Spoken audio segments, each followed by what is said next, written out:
자, 마가복음 11장 23절 24절.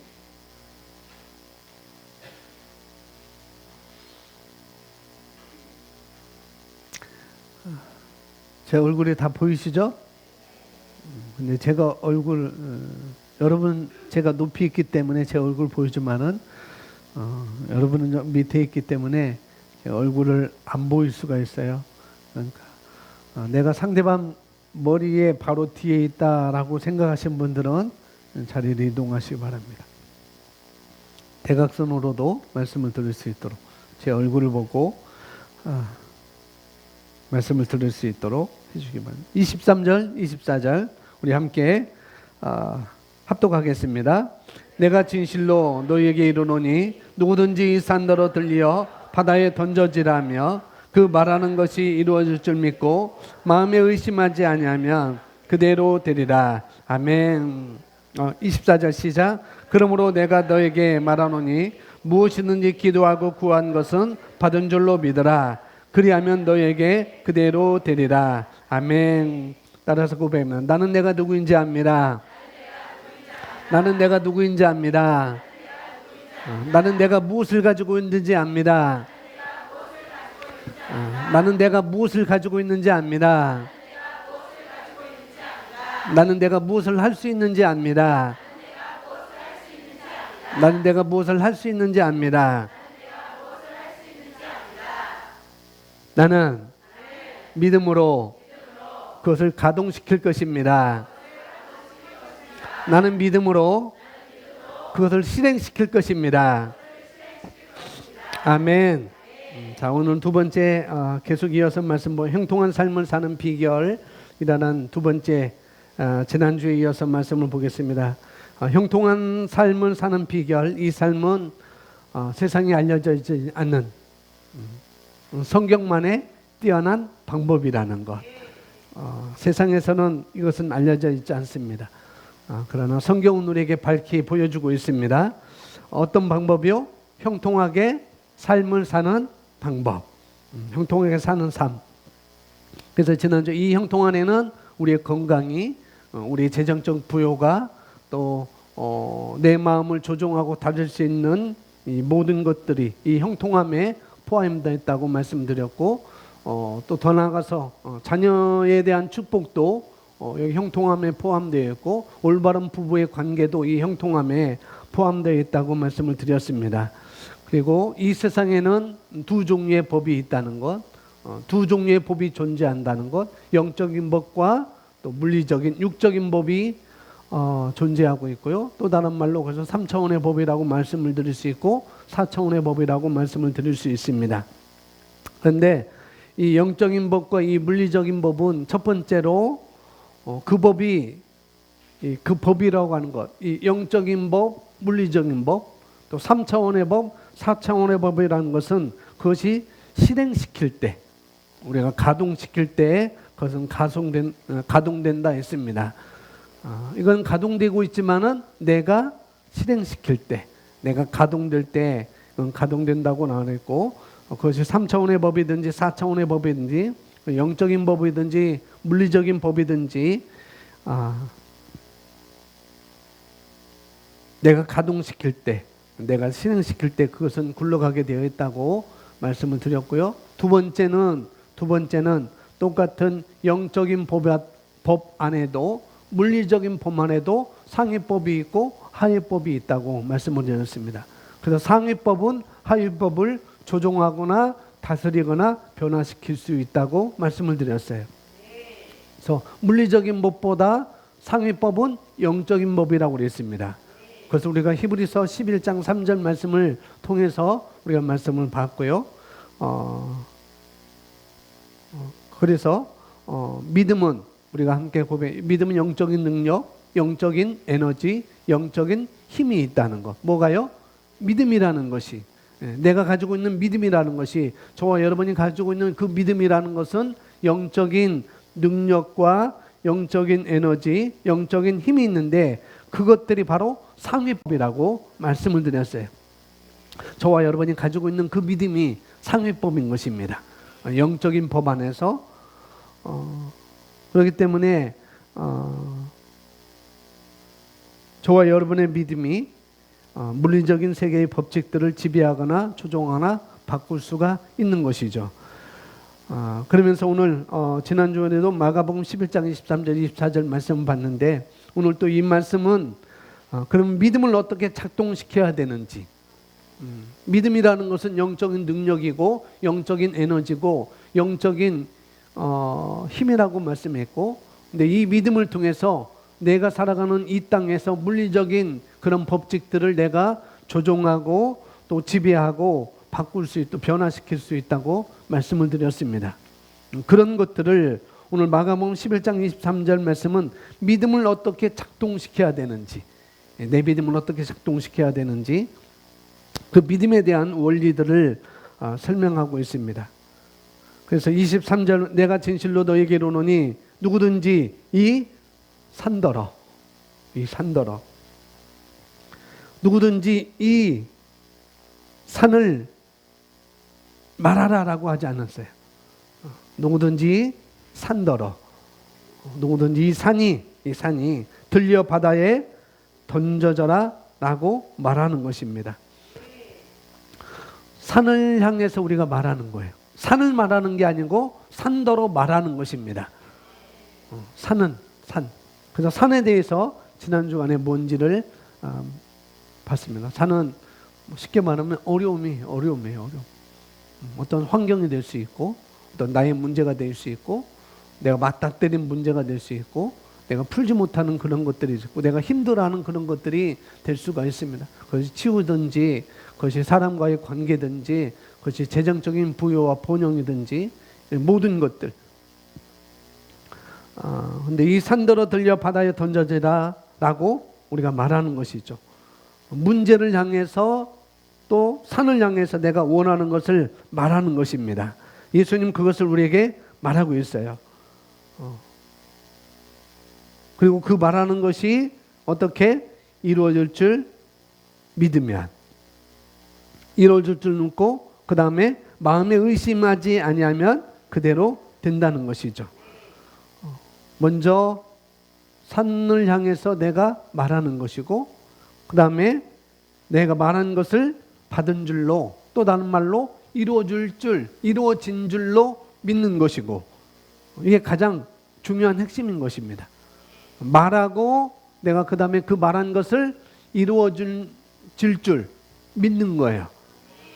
말만 하는 게 아니고 그걸 내가 말한 것을 믿는 것입니다. 오늘 또 유초등부에서 말에 대해서 말했어요. 말만 해서 되는 게 아니에요. 그 말을 믿어야 됩니다. 그 말을 믿어야 돼요. 우리는 물리적인 것을 말하는 것이 아니고 우리는 영적인 것을 더 말해야 되겠죠. 그것을 말하는 거예요. 여기서 예수님은 내 지금 이 산더러 그 물리적인 일들이 있잖아. 내 물리적인 일들이 있는데 그것이 있지만 그러나 너는 그것을 지배하고 조종하고 바꿀 수 있는 영적인 법, 사촌의 법을 가지고 내가 가동시키면 돼. 그걸 말하는 것이고 또 그것을 말한 것을 내가 믿는 것이고, 그 다음에 그 말하는 것을 믿을 뿐만 아니라 끝까지 인내함으로 우리는 의심하지 않는 것입니다. 거기에 있는 거예요. 의심하지 않는 것. 그럼 목사님, 의심하지 않는 단계로 가려면 어떻게 하면 됩니까? 그럴 수 있죠. 의심이 있는데, 목사님 의심도 지금도 의심이 자꾸 솟구쳤는데, 금요일처럼 의심이 뽀글뽀글 올라오는데 그럼 어떻게 하면 될까요?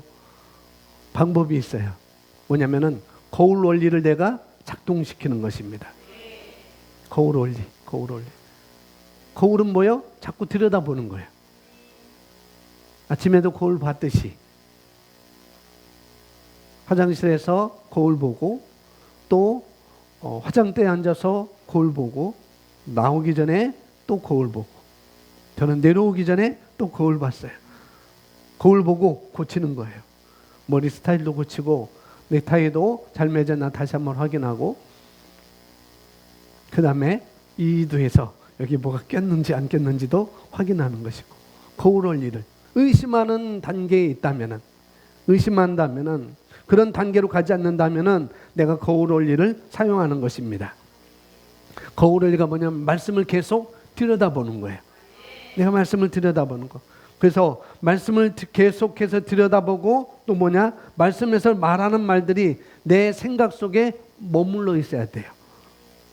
여러분 생각 속에 말씀을 들여다보고 여러분 눈으로, 여러분 입으로 말씀을 들여다보고 그 다음에 그 말씀들이 말하는 말들이 여러분 생각 속에 계속 머물러 있어야 되는 것입니다. 얼마나 머물러 있어야 될까요? 얼마나? 그것이 나의 인식이 될 때까지, 그래서 내게 사고방식이 될 때까지 어떤 것이 맞닥뜨려도 이것은 내가 말씀을 내가 풀어내고 내가 말씀을 말할 수 있는 그 단계에 이를 때까지 우리는 말씀을 들여다보고 말씀을 보는 것입니다. 우리는 그렇게 할 수 있습니다. 그 말씀이 여러분이 사고방식이 되면은 그 생각밖에 안 들어요. 사고방식이 되면은 그 생각밖에 안 든다는 거. 여러분 이것이 사고방식 된 분들이 있죠? 그 생각이 들어요. 이것 때문에. 분필이 있었으면 더 효과적일 텐데 분필도 치워서. 그 생각밖에 안 든다는 거. 목사님 어떻게 그런 생각을 만들 수 있을까요? 그런 생각만 들 수 있게끔 어떻게 그런 것을 만들 수 있을까요? 똑같이 뭘까요? 거울 원리. 말씀을 들여다보는 거예요. 말씀을 들여. 자, 뭐냐면은 의심하지 않는 단계로 가려면은 거울 원리를 내가 작동시키는 것이고, 또 그런 생각을 만들 수 있는 것도 우리가 말씀을 들여다보는 거예요. 거울 원리. 자꾸 그러는 것입니다. 씹고 듣고 맛보고가 아니고 듣고 보고 말하고 보고 말하고 보고 말하고 듣고 말하고 듣고 말하고. 그래서 제가 검색해 봤는데 요즘 그게 안 나오더라고요. 씹고 맛보고 듣고 맛보고 그게 안 나오더라고요. 그래서 오늘 제목을 그걸로 하려다가 그게 정확하게 안 나와서 제가 그걸 안 했어요. 왜냐면은 듣고 말하고 의심하지 않는 단계로 가려면은 듣고 말하는 것이고, 또 그렇게 그런 사고방식으로 내가 만들려면 그런 생각이 들게끔 하는 것도 역시 우리가 듣고 말하고 듣고 말하는 걸 통해서 그것이 일정 부분이 우리가 반복되어지면은 자꾸 반복되어지면은 어느 순간인가 말씀이 여러분에게 사고방식이 딱 이루어지는 것입니다.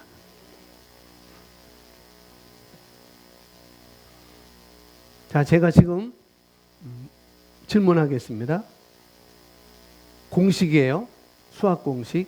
2는 2예요? 2는 4예요? 그렇죠. 왜 근데 2는 2라고요? 2는 3은 뭐예요? 3단은 어떻게 하죠? 3, 3은 6이라고 해야 되나요? 네? 3, 3은 9. 그래서 여러분 이게 뭐예요? 9구단이잖아요. 9구단. 여러분 9구단이 여러분에게 인식이 되었잖아요. 인식이.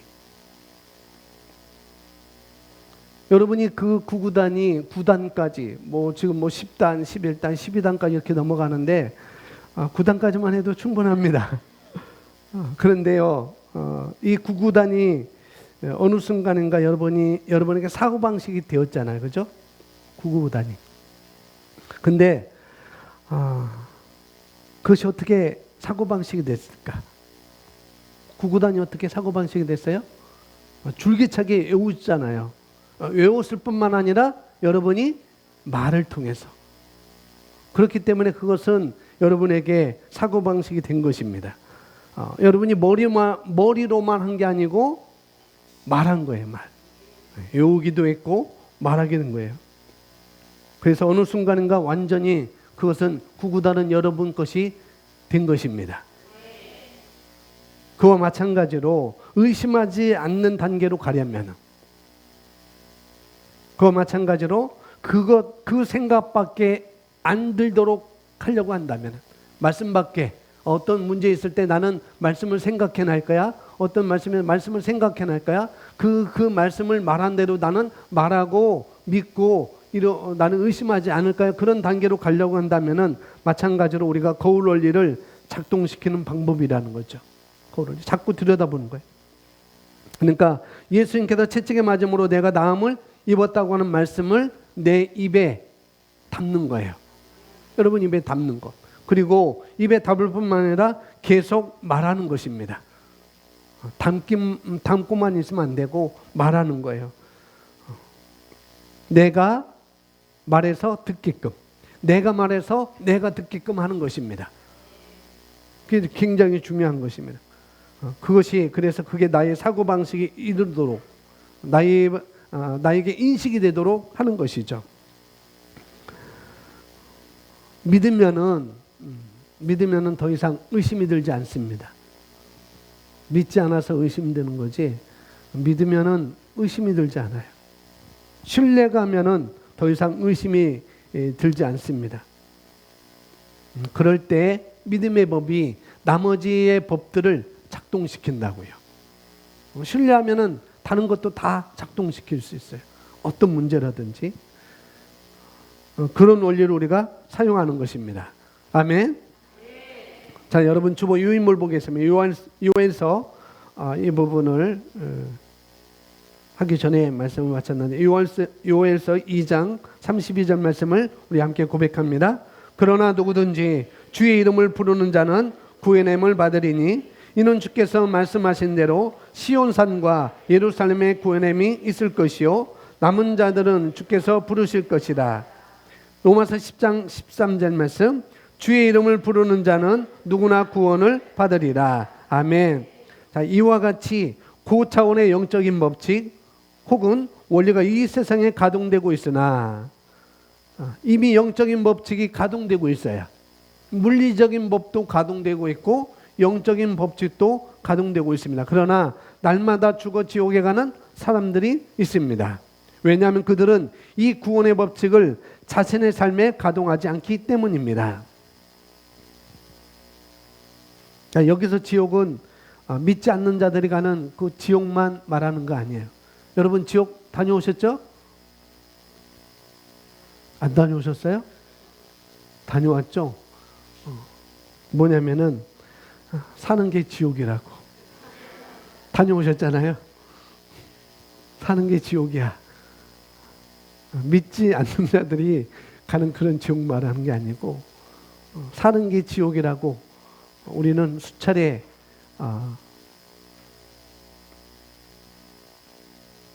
고린도후서 5장 17절 이전에 새로운 피조물 이전에 우리는 그래왔습니다. 그런 것이 여기서 지옥이라고 이렇게 진짜 믿지 않는 사람들이 가는 곳이도 될 수 있고, 그러나 우리 삶에 있어서 여러분 생활에 있어서 지옥은 바로 그런 것이 될 수가 있다는 것이죠. 그런데 여기 보면은 로마서 10장 10절도 그렇고 또 여기 13절 나와 있는 말씀도 그렇고 주의 이름을 부르는 자는 누구나 구원을 받으리라.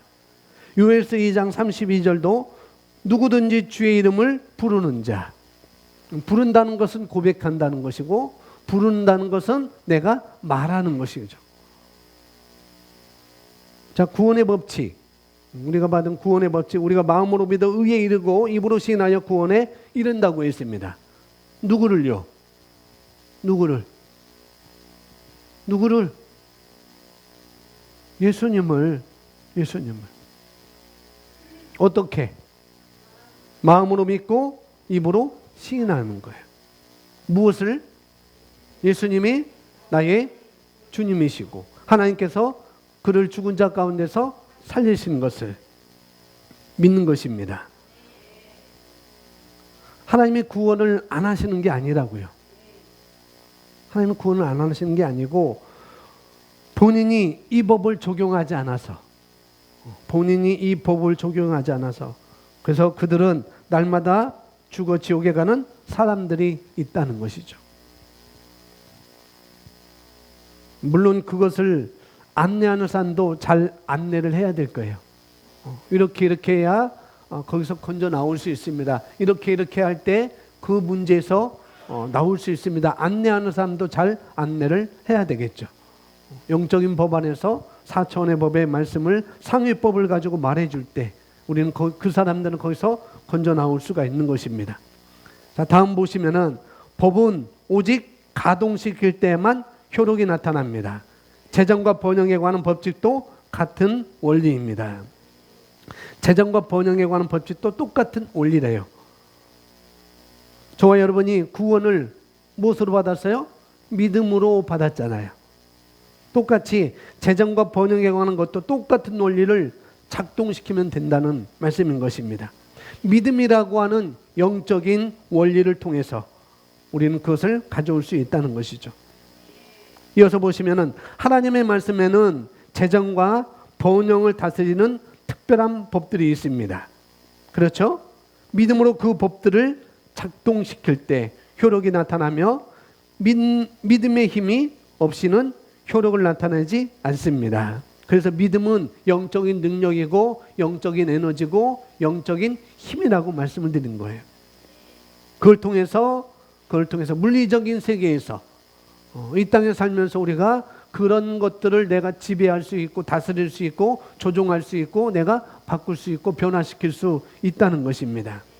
믿음의 힘이 없이는 효력을 나타내지 않는다는 것. 자, 그러면 여러분들 재정과 번영에 관한 이 재정과 번영에 관한 영적인 법칙들이 어떤 것이 있을까요? 어떤 것을 갖고 계세요? 재정과 번영에 관해서 영적인 법칙들이 분명히 있을진데 그것을 어떤 것을 갖고 있느냐고요. 뭘 갖고 있어요? 심고 거두는 법칙, 심고 거두는 원리. 또 뭐가 있어요? 심고 거두는 거. 또요.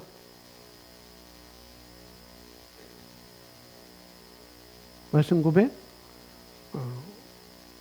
어떤 말씀을 고백하느냐면 어떤 말씀? 부욕해 하는 말씀. 그렇죠? 정확하게 고린도후서 8장 9절 말씀. 그런 말씀. 그 다음에 누가복음 6장 38절 말씀. 심고 거두는 법칙. 또 주는 것, 주는 삶. 그런 것이 있을 텐데 먼저는 내가 말씀을 먼저 믿음으로 내가 하나가 돼요. 그런 말씀을 있잖아요. 이 재정과 번영에 관한 영적인 법칙들이 있는데 그것이 말씀에서 우리에게 말하고 있고 심고 거두는 법칙도 주는 삶도 이런 모든 것들이 말씀에 있는데 그 말씀을 내가 먼저 믿음으로 하나가 돼야 된다고요. 그냥이 아니라 하나가 되는 거죠. 나는 내 상황과 상관없이 우리 집은 지금 상황과 상관없이 우리는 부유한 자인 것을 합법적인 거야. 이것은 법적인 거야. 이건 합법이야 라고 이렇게 말씀을 기준으로 내가 삼아야 된다고요. 말씀을 기준으로 내가 삼아야 돼요. 그런 믿음이 필요한 것입니다. 이런 믿음의 법을 적용해서 내가 말씀을 믿음으로 가져오는 거예요. 그 다음에는 에베소서 1장 3절에 있는 말씀처럼 나에게 필요한 모든 것은 이미 예비되어 있다는 것. 신령한 복은 이미 우리에게 주셨다는 것. 그 다음에 빌립보서 4장 19절 나의 공급자는 하나님이시라는 것. 내 모든 쓸 것을 채우시는 분이 바로 하나님이라는 말씀. 또 조금 전에 말씀드린 고린도후서 8장 9절 말씀. 부유하신 이로서 가난하게 계심은 우리로 부욕케 하려 하심이라. 이런 말씀들을 내 것으로 가져오는 것입니다. 가져와야 돼, 내 것으로. 있는 것만으로는 안 된다고요. 성경책에 있는 것만으로는 안 된다고요. 내 것으로 가져오는 것입니다. 그것이 나에게 인식이 되도록, 사고방식이 되도록 그것을 가져오는 것이죠. 그런데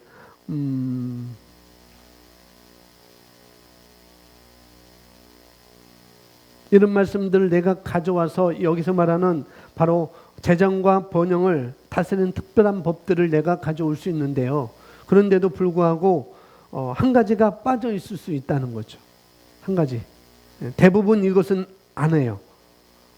말씀을 인식하고 말씀을 내가 말을 하는데 모든 필요는 내게 이미 예비되어 있어 말은 할 수 있습니다.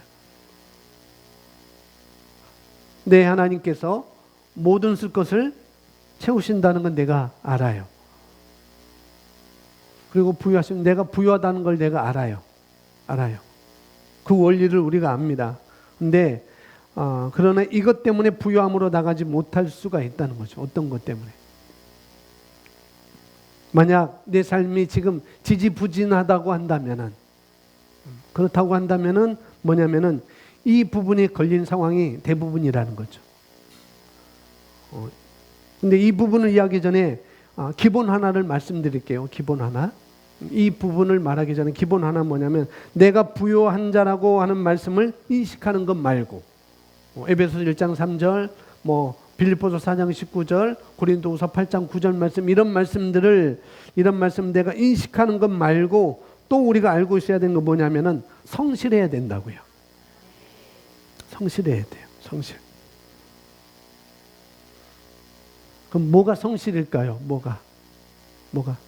직장을 여러분들이 나중에 직장에 취직할 때 뭘 갖고 가야 돼요?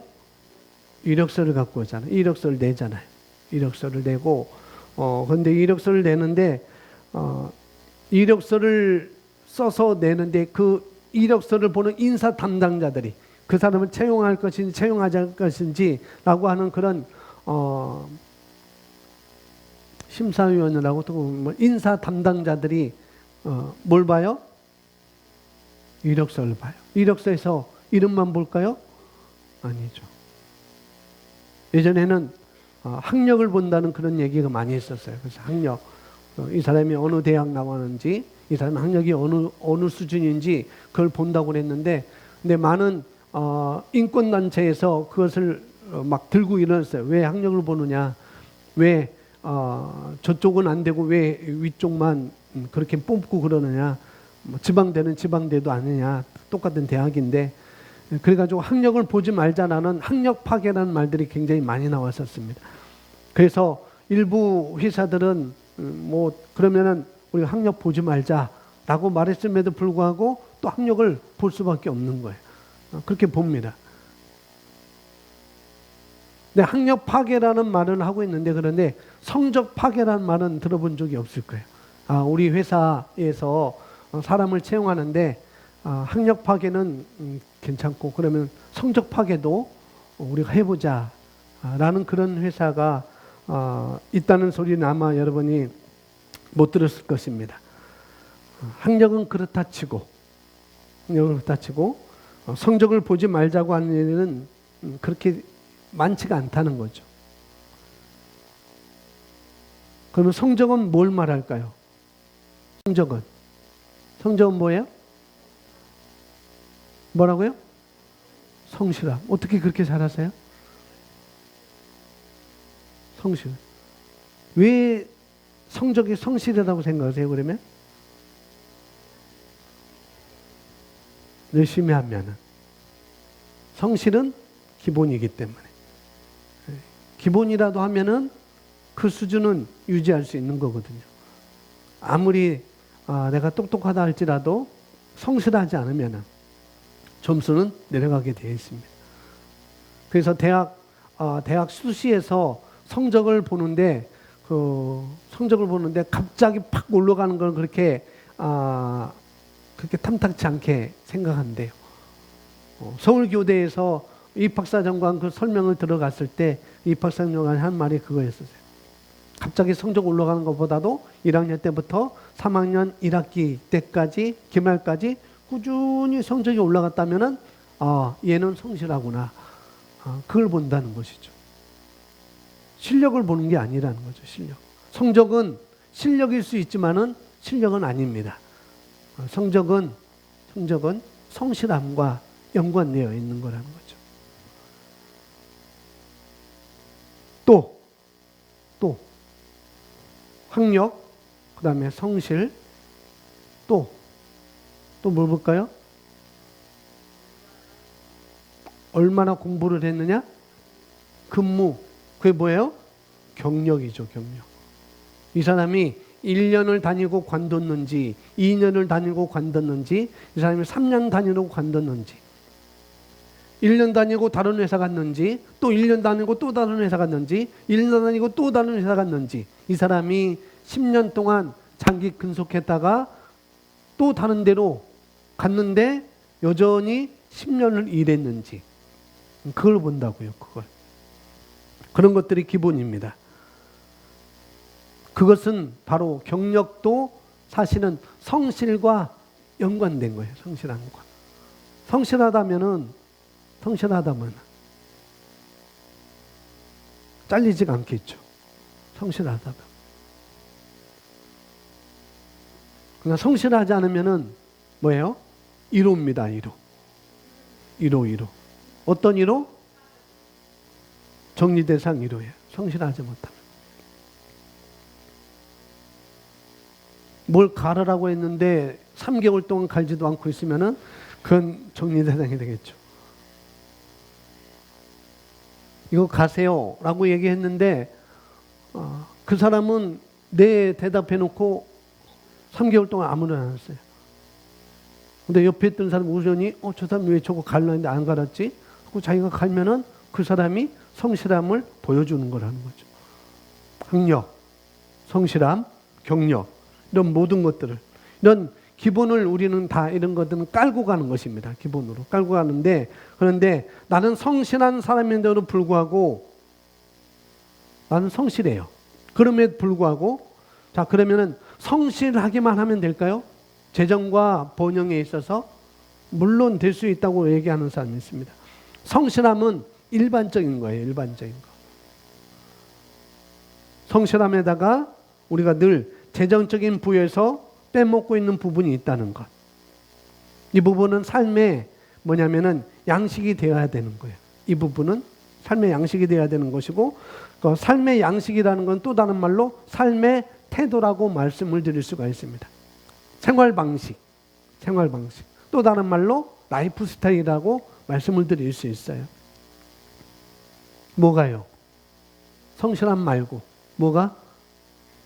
심는 거. 또 다른 말로 주는 겁니다. 주는 거. 주는 것은 심는 것입니다. 우리 고백하기 전에 주는 것은 심는 것입니다. 주는 것은 심는 것입니다. 바꿔서 심는 것은 주는 겁니다. 할렐루야. 심는 것이 무엇인지 모르는 분이 있어요. 그런 사람은 그런 삶을 살지 않는 것입니다. 그런 삶은. 그렇기 때문에 절대 주는 삶을 살지 않기 때문에, 심는 삶을 살지 않기 때문에 그런 삶은 절대 부유하게 살 리가 없다는 것이죠. 성실함에도 불구하고 부자가 아니고 우리는 부유함을 말하고 있는 거예요. 부유함. 만약 여러분이 1억을 가지고 있어도 준용이가 조금 기분 나쁜 건데 10억을 가지고 있어도 1억이 너무 적은 것 같아요. 그러면 10억을 가지고 있어도 우리가 10억을 가지고 있어도 그것을 우리가 심는 것을 모르면은 부유하게 못 산다는 거죠. 부유하게. 돈도 못 쓰고 쓸 줄도 모르고 늘 있어도 가난하게 살 수밖에 없다는 거예요. 그러니 우리는 심을 줄 아셔야 됩니다. 주는 것은 심는 것입니다. 이것을 적용하시는 거예요. 이것이 무엇이 되도록? 삶의 양식이 되도록, 라이프 스타일이 되도록 우리는 이것을 적용시키는 것입니다. 심고 거두는 원리, 또 법칙이거든요. 이게 재정과 부여를 가져다주는 핵심 원리인 것입니다. 여러분에게 재정과 부여를 가져올 수 있는 핵심 원리라는 것, 심고 거두는 법칙이. 또 여기에 성실하면 되는 거예요. 성실하면. 그리고 나는 부유한 자라고 인식하면서 살아가는 것이고, 그런 삶을 살면은 되는 것입니다. 성실해야 되고 심고 거두는 것이고, 그 다음에 나는 이런 부유한 자다. 그런 인식을 우리가 가지고 사는 것입니다. 그럴 때 여러분이 필요한 것이 사업적인 개념이든지 어떤 모양이든지 간에 그때 믿음으로 내가 요구하면은 그것이 내게 이루어질 줄 믿는 것입니다. 자, 이것을 실제로 적용한다면은 심고 거둔다고 할 때, 여러분이 심고 거둔다고 할 때 심는 것은 주는 거라고 그랬습니다. 그죠? 심는 것은 주는 거라고 그랬어요. 제일 먼저 생각나는 게 무엇일까요? 지금 재정과 번영에 관한 말씀을 드리고 있습니다. 자, 재정과 번영에 관한 이야기를 할 때 심는다고 할 때 심는 것을 뭘 심어야 될까요? 뭘 심어야 돼요? 물질입니다. 우리가 고민할 필요가 없어요. 재정과 번영에 대한 그런 것을 이야기할 때 심는 것은 우리가 재정을 심는 것입니다. 재정을 심는 거예요. 또 다른 말로 물질을 심는 것이고 더 원색적인 것은 돈을 심는 것입니다. 사람이 무엇으로 심든지 그대로 거두리라 라고 주님은 말씀하셨습니다. 자, 재정과 번영에 관한 원리를 작동시키는 거잖아요, 우리가. 거기에 원리 중에 하나가 뭐라고요? 가장 핵심적인 원리가 심고 거두는 것입니다. 여기서 심는 걸 할 때 뭘 심어야 된다고 그랬어요? 재정, 물질을 심어야 되는 것입니다. 거두기 위해서. 뭐 하기 위해서? 거두기 위해서 심는 거라는 거죠. 그렇다고 한다면 우리가 뭘 심어야 되겠어요? 재정을 심어야 된다는 거죠. 그렇다고 한다면 이 원리가 철저하게 우리는 믿어야 되는 것입니다. 저는 이 원리를 철저하게 믿습니다.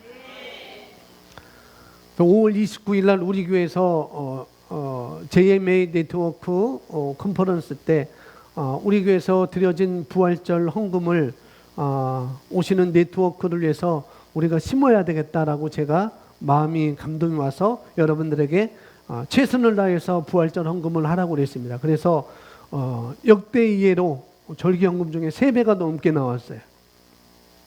거의 200만 원 가까이 헌금이 나와서 헌금이 나온 게 아니고 헌금을 여러분이 심으신 거예요. 들으셔서 이건 어떻게 해야 되냐? 반만 하자 해서 제가 50%만 하자. 그런 마음이 먼저 왔거든요. 그래서 거기 교무처장님한테 제가 우리 교회에서 이렇게 하려고 합니다 라고 했을 때 이미 4월은 이미 다른 교회가 이렇게 섬기기로 했고 목사님 교회는 시험복된 교회는 5월 달에 컨퍼런스 때 이렇게 중식을 하시면 되겠습니다 라고 해서 알겠습니다 하고 계좌번호 알려달라고 해서 100만 원을 바로 입금했습니다. 그런데도 제 마음속에서는 뭔가 시원하지 않는 거예요. 왜 내가 쪼개서 해야만 하지? 내가 왜 그걸 쪼개면 될까? 쪼갤 이유가 없는데 콩 하나가 올 수 있는데 내가 콩 하나를 받아야지 왜 그걸 쪼개서 내가 하나만 받을까? 이러면 안 되지. 우리 교회가 복 받는 것인데. 안 되겠다. 내가 일부만 하려고 했었어요. 처음에 일부만 하려고 했었는데 우리 교회가 일부만 하려고 했었는데 안 되겠다. 다 해야 되겠다. 그 계산했어요. 보통 250명이 온다고 그러니까 300명분을 생각했어요. 250명이니까 300명을 생각하면은 적어도 이 정도면은 얼마짜리 도시락을 이렇게 할 수 있겠다 해서 헌금이 188만 원 나왔어요. 나왔다고 자꾸 네, 죄송합니다. 188만 원이 들어서 부활절 헌금이. 그래서 그걸 다 입금했습니다. 8만 원만 떼놓고 8만만 떼놓고 바로 그런 거라는 거죠. 그런 거. 저는 믿어요. 믿기 때문에 그런 삶을 사는 거라고요. 물론 우리 교회도 세도 나가야 되고 관리비도 나가야 되고 여러 가지 해야 되고 또 4층 PC도 다시 바꿔야 되고 그러는데도 우리 교회도 할 것도 많은데 그러나 먼저 주는 거예요. 먼저 주는 것입니다.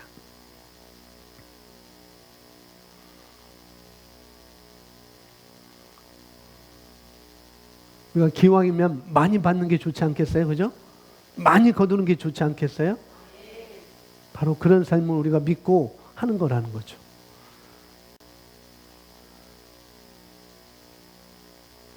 제가 1년에 2천만 원을 받아봤자 얼마나 되겠어요?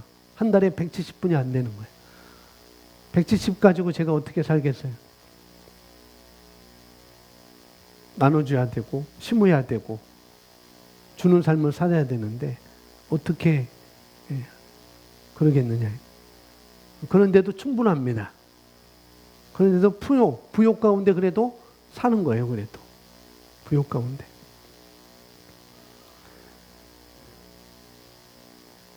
재정을 우리가 많이 있으면 좋잖아요. 그죠? 재정이 많이 있으면. 그러면 나눠주기도 좋고 쓸 때도 많은데. 그러니 그러면 어떻게 해야 됩니까? 재정을 심는 삶을 우리가 살아야 되는 것입니다.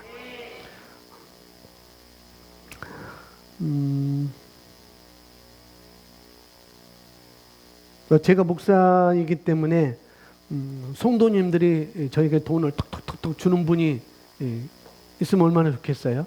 톡톡톡 매월마다 목사님 이렇게 쓰십시오라고 그렇게 톡톡톡 주는 건 아니잖아요. 그런 분이 어디 있어요? 혹시 그런 분이 있으면은 손 들어주세요. 목사님,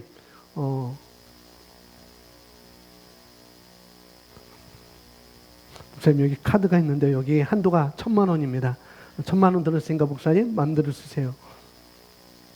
그런 분이 어디 있겠어요? 그런 분. 그런데요, 만약에 그렇다고 한다면은 분명히 그런 사람은 그럴 만한 이유가 있을 것입니다.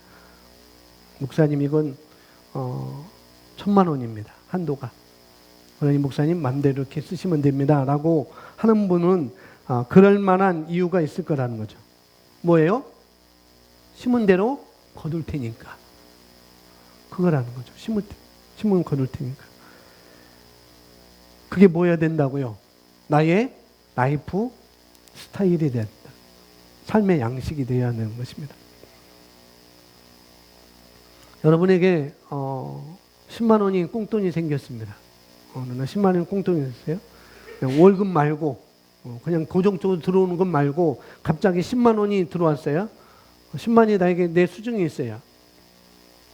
그때 땡 잡았다 하면은 안 되는 거예요. 땡 잡았다 하면 안 된다는 거죠. 땡 잡았다. 야 이제 이거 갖고 뭐 할까? 야 재밌다. 이거 좋네. 그렇게 생각한다면 절대 심고 거두는 삶이 아니라는 것이죠. 10만 원 돈이 생겼든지 10만 원이라는 어떤 쿠폰이 생겼든지 10만 원이라는 어떤 티켓이 나에게 왔든지 간에 생겼을 때 내가 이게 먹을 양식인지 아니면은 심을 씨앗인지 분별하는 거예요. 그 분별하는 것입니다. 그 생각이 제일 먼저 드셔야 되는 거예요. 내 것 말고 남의 것 가지고 심은 것은 또 그건 안 되는 것입니다. 내 것이 아닌데 남의 것을 가지고 내가 심어야 되겠다. 그러면 또 그건 아닌 거예요.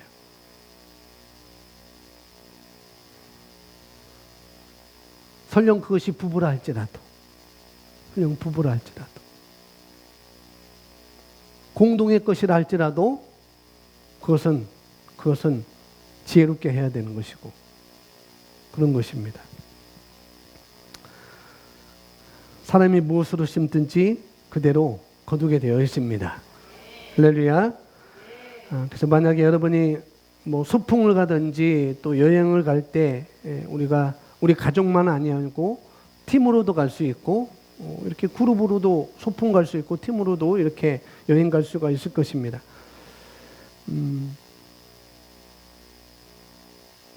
그때 뭐 여러분이 즐기러 가든지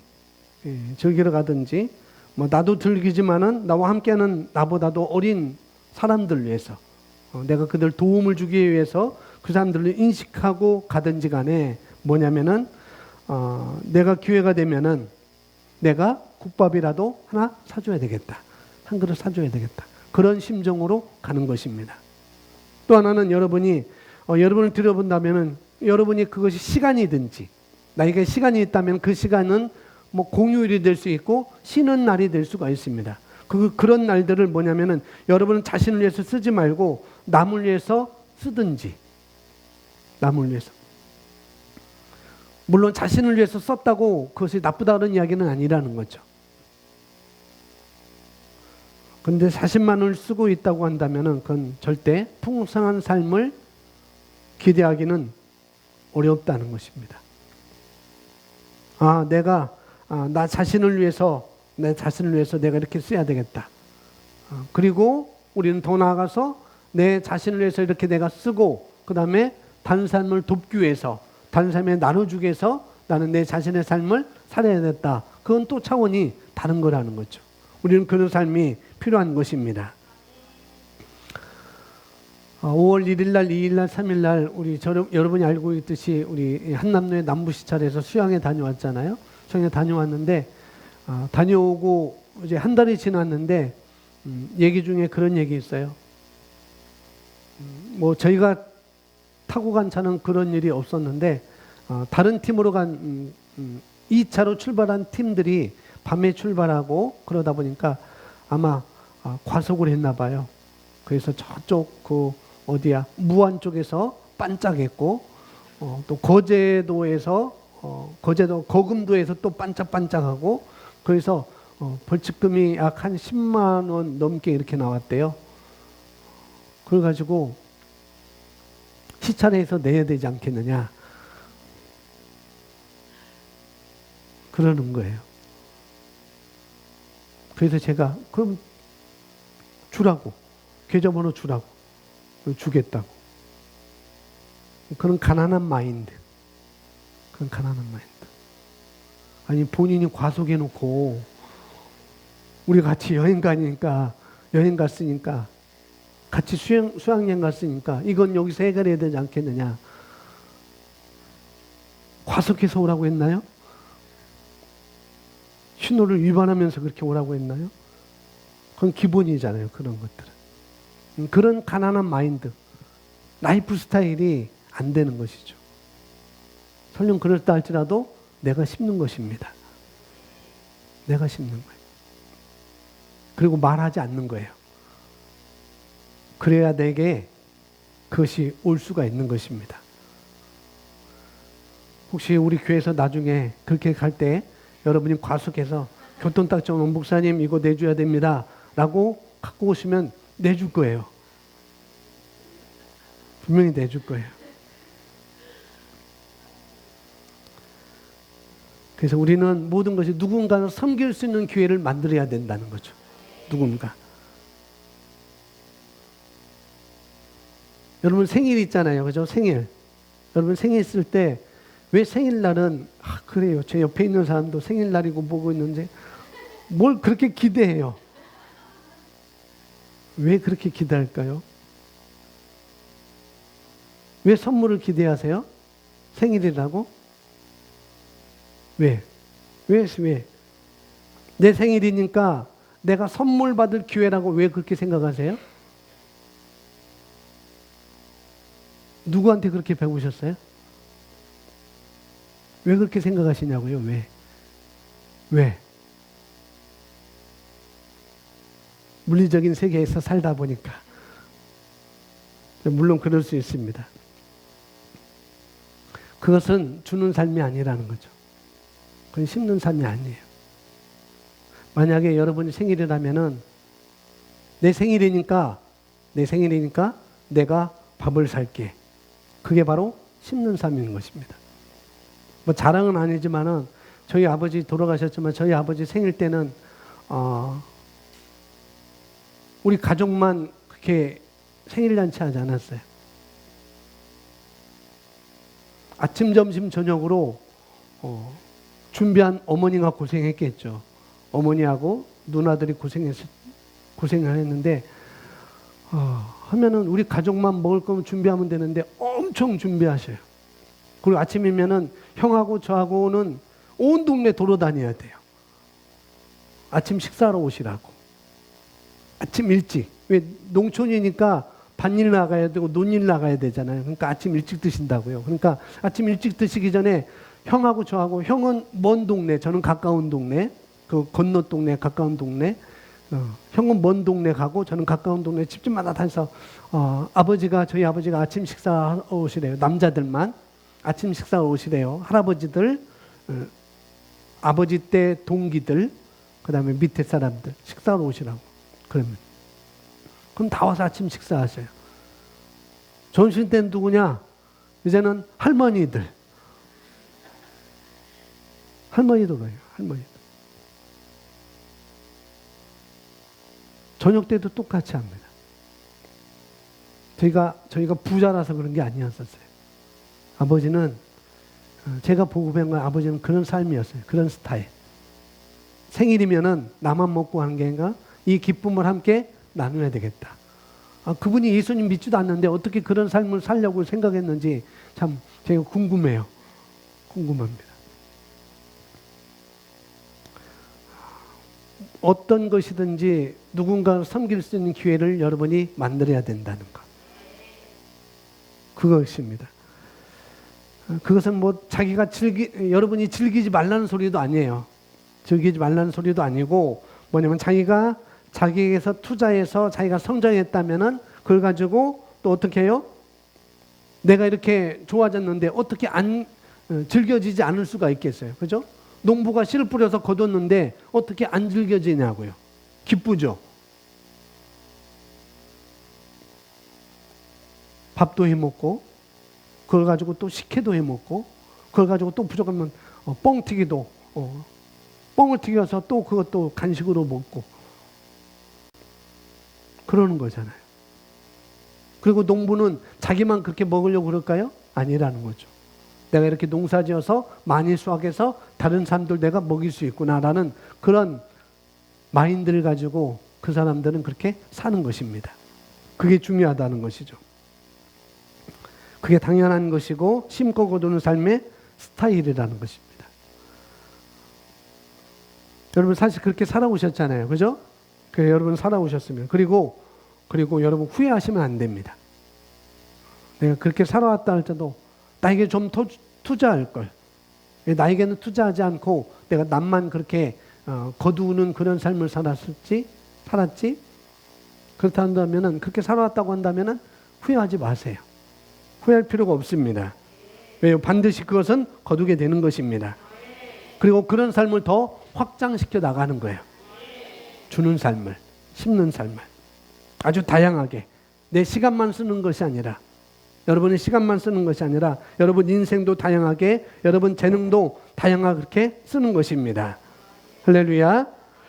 그래서 여러분이 재정 분야를 확장시키고자 한다면은, 그 원리 안으로 들어가고자 한다면, 그렇다고 한다면 반드시 이 심고 거두는 법칙을 철저하게 적용시키는 것입니다. 그런 것입니다.